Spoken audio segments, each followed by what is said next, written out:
নমস্কার, আজও একটা অঙ্ক নিয়ে সংখ্যাটা বলা আছে 1099 সালে 25শে এপ্রিল কী বার ছিল? উত্তর হবে মঙ্গলবার।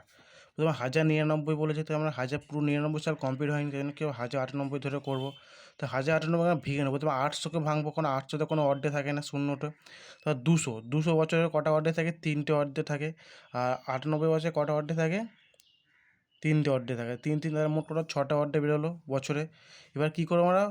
নিয়া 1099 সালে 25শে এপ্রিল পর্যন্ত কটা অর্ডে থাকে বের করবো। তাহলে জানুয়ারি তারিখ 3টে অর্ডে যেন 7 দিয়ে ভাগ করবো জানুয়ারি মাসকে, তাহলে কত হবে?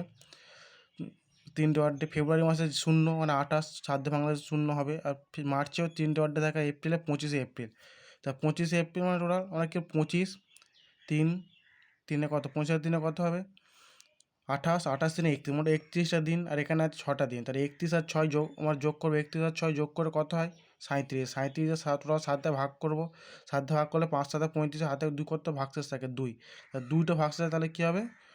মঙ্গলবার। তাহলে কী বার হবে? মঙ্গলবার। আশা করি সব বুঝতে পেরেছো।